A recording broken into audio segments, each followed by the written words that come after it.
CTET বা TET পরীক্ষা অনেকের কাছেই এটা একটা বেশ বড় চ্যালেঞ্জ, তাই না? চলুন আজকে এর একটা দিক নিয়ে কথা বলা যাক, যা আপনাকে অন্যদের থেকে অনেকটাই এগিয়ে দেবে। এই অবস্থাটার সাথে আমরা সবাই পরিচিত, তাই না? পরীক্ষার হলে বসে আছি, প্রশ্নটা পড়লাম, আর অপশনগুলো দেখে মনে হচ্ছে আরে এটাও তো ঠিক, ওটাও তো ঠিক। বিশেষ করে যখন পিয়াজে ভাইগটস্কির মতো নামগুলো চলে আসে, তখন তো কনফিউশন আরও বেড়ে যায়। জানেন, একটা অবাক করা ব্যাপার কি, চাইল্ড ডেভেলপমেন্ট অ্যান্ড পেডাগজি বা সিডিপি এর ৩০টা প্রশ্নের মধ্যে প্রায় ১৫ থেকে ১৮টা প্রশ্নই আসে মাত্র হাতে গোনা কয়েকজন সাইকোলজিস্টের থিওরি থেকে। ভাবা যায়, মানে বলতে গেলে অর্ধেক পেপারটাই কিন্তু এদের হাতে।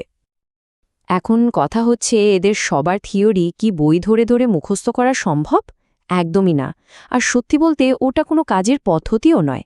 এর থেকে অনেক স্মার্ট একটা উপায় আছে, যা দিয়ে খুব সহজেই সঠিক উত্তরে পৌঁছানো যায়। আজকে আমরা পড়াশোনা করব না, বরং আমরা শিকার করব। কিসের শিকার? ওই ম্যাজিক কিওয়ার্ডসগুলোর। প্রত্যেক সাইকোলজিস্টের না একটা করে সিগনেচার থাকে, ঠিক যেমন সই। ওই সই বা কিওয়ার্ডগুলো যদি একবার চিনে ফেলতে পারেন, তাহলে দেখবেন উত্তর খুঁজি বের করতে 10 সেকেন্ডও লাগছে না। তাহলে আর দেরি কেন? চলুন শুরু করা যাক আমাদের এই কিওয়ার্ড হান্ট। দেখা যাক কোন মনোবিজ্ঞানীর সইটা ঠিক কেমন। প্রথমেই আসি সবচেয়ে বড় নাম, জঁ পিয়াজে। পিয়াজের মূল কথাটা কি জানেন? উনি মনে করতেন শিশুরা কোনো খালি কলসি না যে আমরা জ্ঞান ঢালব, ওরা নিজেরাই জ্ঞান তৈরি করে। আর এসিলে উনি ওদের বলতেন ছোট্ট বিজ্ঞানী বা সক্রিয় আনবেষক। আচ্ছা, ওরা জ্ঞানটা বানায় কিভাবে? ওদের মাথায় থাকে স্কিমা। স্কিমা মানে কি? সহজ করে ভাবুন, এটা হলো ব্রেনের মধ্যে থাকা এক একটা ফোল্ডার বা জ্ঞানের পকেট। এবার ধরুন কোনো বাচ্চা জীবনে প্রথমবার একটা কুকুর দেখল, ওর মাথায় কুকুরের জন্য একটা ফোল্ডার তৈরি হলো। পরের বার যখন সে একটা নতুন তথ্য পায়, ধরুন একটা বিড়াল দেখল, তখন সে ওটাকে পুরনো ফোল্ডারে মানে কুকুরের ফোল্ডারে ফিট করার চেষ্টা করে। এটাকে বলে আত্মীকরণ। কিন্তু যখন ও বোঝে না এটা আলাদা, তখন ওকে একটা নতুন ফোল্ডার বানাতে হয় বা পুরনোটাকে একটু বদলে নিতে হয়। এটাকে বলে সহযোজন। তো যখনই দেখবেন প্রশ্নে শিশুর নিজের জ্ঞান তৈরির কথা বলা হচ্ছে, চোখ বন্ধ করে উত্তর হবে পিয়াজে। পিয়াজে যেখানে শিশুকে একা ছেড়ে দিয়েছেন জ্ঞান বানানোর জন্য, সেখানে ভাইগটস্কি এসে বললেন একদমই না। ভাইগটস্কির মতে শিশুরা একা শেখে না, ওরা শেখে সমাজ থেকে, সংস্কৃতি থেকে, আর সবচেয়ে বড় কথা একে অপরের সাথে কথা বলে, মানে ইন্টারঅ্যাকশনের মাধ্যমে। ওর নামের সাথে যে শব্দটা একেবারে সেটে আছে সেটা হলো সামাজিক সাংস্কৃতিক। এই শব্দটা দেখলেই বুঝবেন এটা ভাইগটস্কির এলাকা। এর সাথে আরও দুটো সুপারহিট শব্দ আছে। একটা হলো জেডপিডি, মানে শিশু একা যেটা পারে আর অন্যের সাহায্যে যেটা পারতে পারে, তার মাঝখানের যে গ্যাপটা সেটাই হলো জেডপিডি। আর দ্বিতীয়টা হলো স্ক্যাফোল্ডিং, মানে ভাড়া বন্ধন। কাউকে সিঁড়ি বেয়ে উঠতে সাহায্য করার জন্য যেমন আমরা হাতটা বাড়িয়ে দিই, এটাও ঠিক তেমনই একটা অস্থায়ী সাহায্য। এই শব্দগুলো মানেই উত্তর ভাইগটস্কি। এই স্লাইডটা দেখলেই ব্যাপারটা একদম জলের মতো পরিষ্কার হয়ে যাবে। একদিকে পেঁয়াজের শিশু যে একা একা নিজের দুনিয়াটা বুঝছে, একদম সায়েন্টিস্টের মতো, আর অন্যদিকে ভাইগটস্কির শিশু যে বাবা মা, বন্ধু, শিক্ষকের সাহায্য নিয়ে শিখছে, মানে সমাজের মধ্যে থেকে শিখছে। একজন হলো একক লার্নার আর একজন সামাজিক লার্নার। ব্যাস, এটাই হলো মূল পার্থক্য।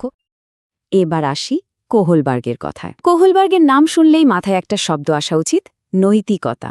মানে ঠিক ভুল, ন্যায় অন্যায়, ভালো মন্দ, এই ধরনের কোনো দ্বিধা বা যুক্তির কথা প্রশ্নে থাকলেই ধরে নেবেন উত্তরটা কোহলবার্গী হতে চলেছে। আর একটা জিনিস মনে রাখবেন, উনি কিন্তু এটা দেখতেন না যে কেউ কি সিদ্ধান্ত নিল, উনি দেখতে চাইতেন কেন নিল।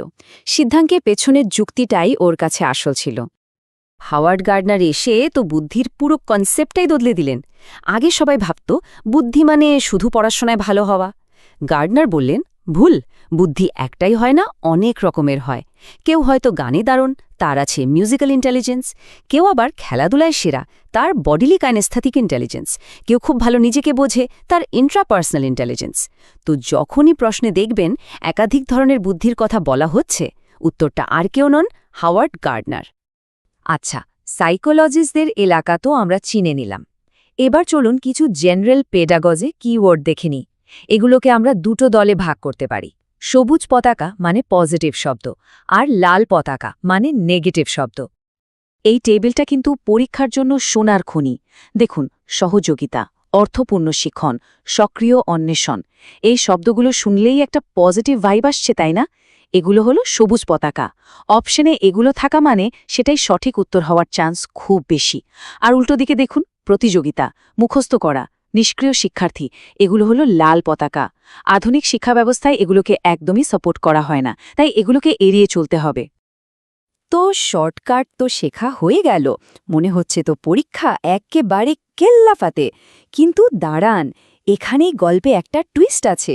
শুধু কিওয়ার্ড জানলেই কিন্তু হবে না, এর একটা হিডেন রুল আছে। এই প্রশ্নটা মাথায় আসাই স্বাভাবিক, তাই না? তাহলে কি শুধু এই শব্দগুলো মনে রাখলেই পরীক্ষায় বাজিমাত করা যাবে? ব্যাপারটা কিন্তু এতটাও সহজ নয়। আর এখানেই আসল কথাটা লুকিয়ে আছে।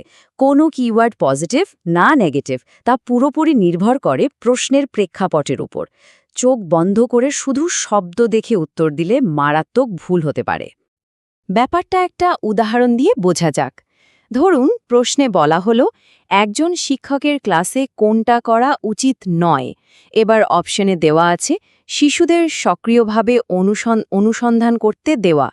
এখন সক্রিয় অনুসন্ধান তো একটা পজিটিভ কিওয়ার্ড, একটা সবুজ পতাকা। কিন্তু প্রশ্নটা কি ছিল?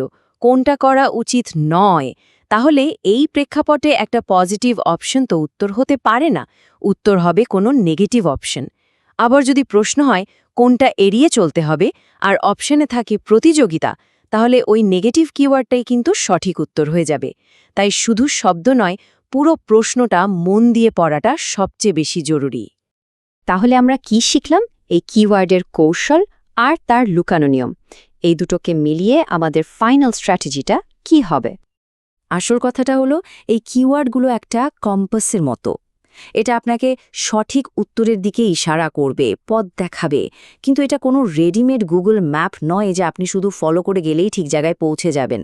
আপনাকে নিজের মাথাটা খাটাতেই হবে, বিশ্লেষণ করতেই হবে। চলুন সব শেষে একটা 4 ধাপের সহজ ফর্মুলা দেখে নিই। 1 নম্বর, পুরো প্রশ্নটা প্রথম থেকে শেষ শব্দ পর্যন্ত মন দিয়ে পড়ুন। 2 নম্বর, আপনার চেনা কিওয়ার্ডগুলো খুঁজে বের করুন, সেটা সাইকোলজিস্টের হোক বা পেডাগজির। 3 নম্বর, আর এটাই সবচেয়ে ইম্পর্ট্যান্ট, প্রশ্নের প্রেক্ষাপটটা বুঝুন। মানে প্রশ্নটা কি জানতে চাইছে, কি করতে হবে নাকি কি করতে হবে না। আর 4 নম্বর, আপনার এই পুরো অ্যানালাইসিসের উপর ভিত্তি করে সবচেয়ে সেরা উত্তরটা বেছে নিন। এই 4টে স্টেপ ফলো করলে ভুল হওয়ার সম্ভাবনা প্রায় শূন্য হয়ে যাবে। আজকের আলোচনাটা শেষ করার আগে একটা প্রশ্ন রেখে যাচ্ছি। আচ্ছা, যদি এই পরীক্ষাগুলো পাশ করার জন্য এত হ্যাকস বা শর্টকাট বেরিয়ে যায়, তাহলে এই পরীক্ষাগুলো কি সত্যি একজন আদর্শ শিক্ষকের গুণ বা পড়ানোর শিল্পটাকে মাপতে পারে? উত্তরটা আপনারাই ভাববেন।